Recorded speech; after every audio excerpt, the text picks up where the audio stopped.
வணக்கம் மக்களே. இன்றைக்கி பார்த்தீங்கன்னா நம்ம குடினால் என்ன பிரச்சனை இருக்குது, அந்த குடிப்பழக்கத்துலேருந்து நம்ம எப்படி வெளியே வருது, ஏன் வரணும் அப்படின்றது தான் அந்த வீடியோவில் பார்க்க போகிறோம். தொடர்ந்து பார்த்தீங்க அப்படின்னா நம்ம குடிப்பழக்கத்துக்கு ஆளான ஒரு மனிதனை இந்த சமுதாயம் எந்த அளவுக்கு ஒதுக்கி வச்சு பார்க்குது.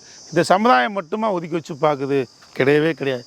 குடும்பத்தார், மனைவிமார்கள், தாய்மார்கள் எல்லாருமே ஒதுக்கி வச்சு தான் பார்க்குறாங்க. அந்த அளவுக்கு அவர் தனிமைப்படுத்தப்படக்கூடிய ஒரு மனிதனாக மாறுறாரு. ஏன்? இந்த குடியினால் அவ்வளோ பிரச்சனை, அவ்வளோ மன உளைச்சல். யாருக்கு? அவருக்கு மட்டும் கிடையாது, சுற்றி உள்ள எல்லாத்துக்குமே. ஃபேமிலியில் உள்ளவங்க தான் மெயினாக பாதிக்கப்படுறாங்க. குறிப்பாக சொன்னோம்னா பெண்கள் பெரிதளவிலும் பாதிக்கப்படுறாங்க. இதை காட்டில் இன்னும் குறிப்பாக சொன்னால் அவங்களுடைய குழந்தைகள் அதுக்கு மேலே ரொம்ப பாதிக்கப்படுறாங்க. இது எல்லாம் தெரியுமா தெரியாதான்னு தெரில. ஆனால் தெரிஞ்சும் இவங்க இந்த குடிக்கு அடிக்ட் ஆகிட்டாங்கன்னா அதுலேருந்து மீள்றது அவங்களுக்கு கஷ்டமாயிருது, மீள முடியலை. யாராவது எடுத்து சொன்னாங்கன்னா அவங்க என்ன பண்ணுறாங்க, எடுத்தெறிஞ்சு பேசுகிறாங்க. இந்த மாதிரி தான் ஒரு கேரக்டராக இருக்காங்க. இதிலேருந்து எப்படி வர்றது?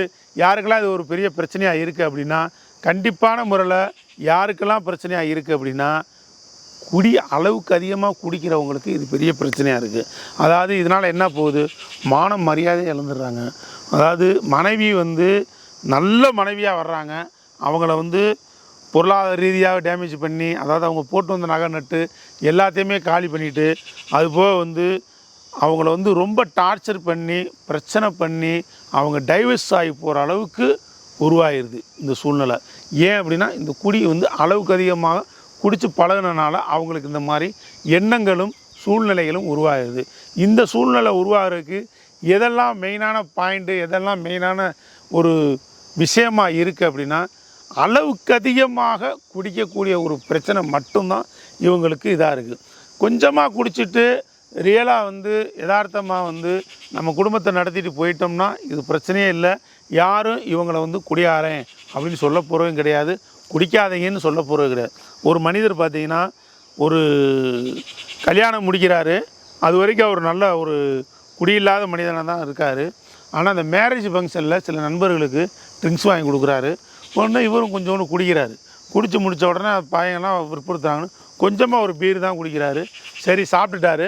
இந்த பீரை சாப்பிட்டு முடித்ததுக்கப்புறம் அவர் பாட்டுக்கு அவங்கவுங்க வேலையை பார்த்துட்டு போயிட்டாங்க. இவரும் அவர் வேலையை பார்த்துட்டு போகிறாரு. கொஞ்ச நாள் கழித்து இவருக்கு ஒரு தோணுது, சரி அன்றைக்கி சாப்பிட்டோமே, இன்றைக்கி இன்னும் கொஞ்சோன்னு அது சாப்பிட்டா என்ன இருக்குது அப்படின்னு தோணுது. அதே மாதிரி 2 ஃப்ரெண்டை கூப்பிட்றாரு, கொஞ்சோன்னு வாங்கி குடிக்கிறாரு. பீர் தான் குடிக்கிறாரு. திரும்பவும் பீரை குடிச்சுன்னு முடிச்சிடறாரு.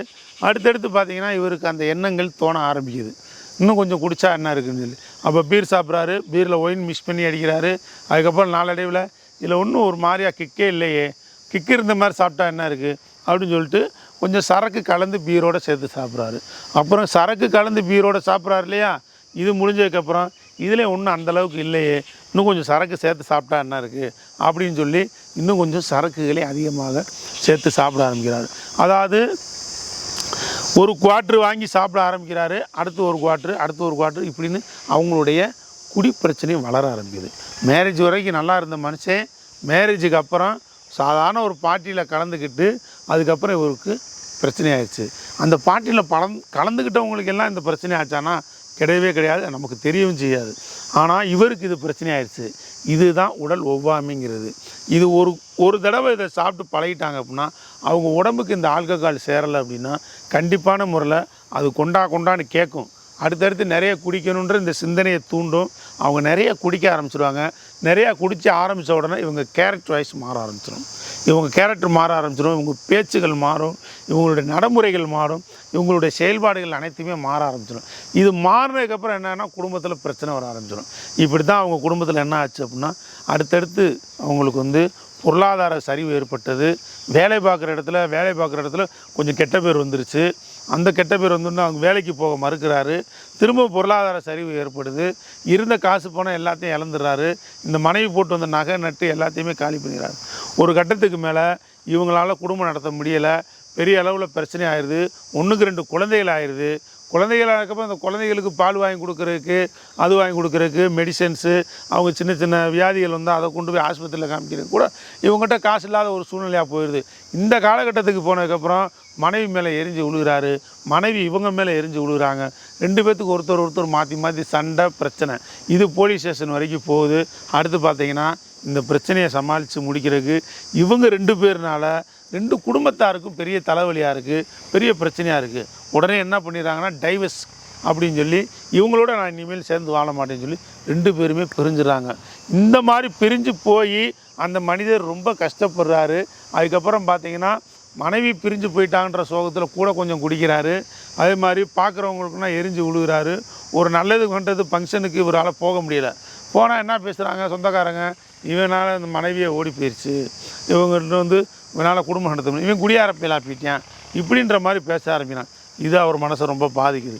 திரும்ப திரும்ப இதே மாதிரி குடிச்சு கடைசியில் என்ன செய்கிறாருன்னா, அவர் தன்னைத்தானையே அடிக்கடி குடிச்சு காசே இல்லாட்டினாலும் ஒரு பிச்சை எடுக்கிற மாதிரி கூட ஒயின் ஷாப் வாசலில் நின்று 10 ரூபா கொடுங்க, 5 ரூபா கொடுங்க, 20 ரூபா கொடுங்கன்னு சொல்லி வாங்கி குடித்து கடைசியில் வந்து ஒரு நடுத்தருக்கு வந்துடுறாரு.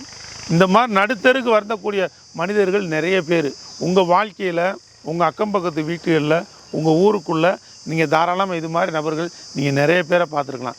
இந்த மாதிரி நபர்கள் வந்து திருந்துறதுக்கு வாய்ப்பு இருக்குது, ஆனால் 100% வாய்ப்பு இருக்குங்க. இந்த மாதிரி நிறைய பேர் வந்து அவங்களுக்கு ஆல்கஹால்ஸ் அலர்ஜி, அது அவங்களுக்கு சேரலை, உடல் ஒவ்வாமை அப்படின்றத புரிஞ்சுக்கிறாமல் அவங்க அந்த ட்ரிங்க்ஸுக்கு வந்து அடிக்ட் ஆகிடுறாங்க. அடிக்ட் ஆகிறதுனால அவங்களுக்கு பிரச்சனைலாம் இந்த மாதிரி போயிடுது. இவங்களை வெளியே கொண்டு வரணும். இது வந்து ஒரு முயற்சி எடுக்கலாம். அந்த மனைவி பாவம் அவங்க அப்பா அம்மா வீட்டில் போய் ஒரு அடைக்கலமாக இருந்து அவங்களும் கஷ்டப்படுறாங்க. இவரும் நடுத்தெருவில் நிற்கிறாரு. பொருளாதாரம் இல்லை, வேறு வழியும் இல்லை, அவங்க யாராலையும் எதுவுமே சமாளிக்க முடியாது. ஆனால் இவங்க இதுக்கு ஒரு முயற்சி எடுத்திருந்தாங்க அப்படின்னா கண்டிப்பான முறையில் இவர் மாறுறதுக்கு ஒரு வாய்ப்பு இருக்குது.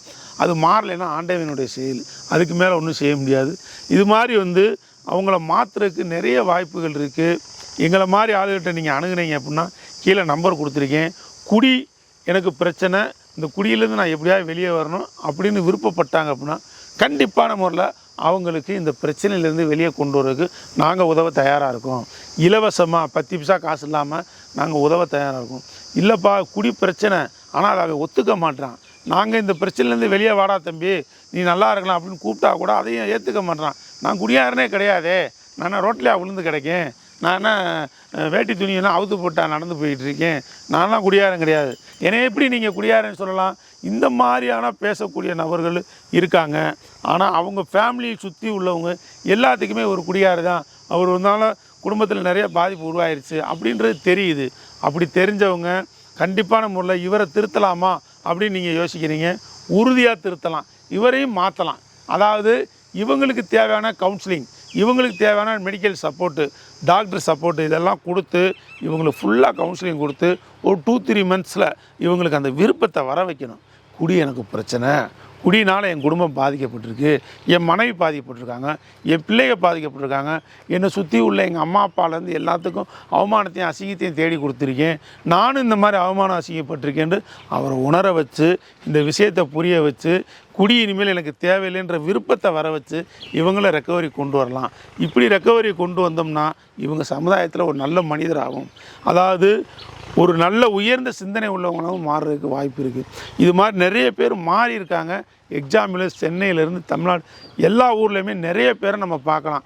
இப்போ அந்த குடிப்பழக்கத்துலேருந்து வெளியே வந்து உங்கள் குடும்பம் நிறைய வந்து அவங்க பிள்ளைங்கள்லாம் இன்ஜினியருக்கு, டாக்டருக்கு, இந்த மாதிரி நிறைய கேட்டகரியில் வந்து படிக்கிறாங்க, படிக்க வச்சுருக்காங்க. ஒரு சொந்த உழைப்பில் படிக்க வச்சுருக்காரு. இந்த குடியை விட்டு ஒரு 5-6 வருஷத்தில் என்ன ஆகிடுறாங்கன்னா இவங்க சமுதாயத்தில் ஒரு ஆளாயிடுறாங்க. இவங்களுக்கு சமுதாயத்தில் ஒரு மதிப்பு கிடைக்குது, ஒரு அந்தஸ்து கிடைக்குது, பொருளாதார சூழ்நிலைகள் மாறுது, மனைவியை நேசிக்க ஆரம்பிச்சிடுறாங்க.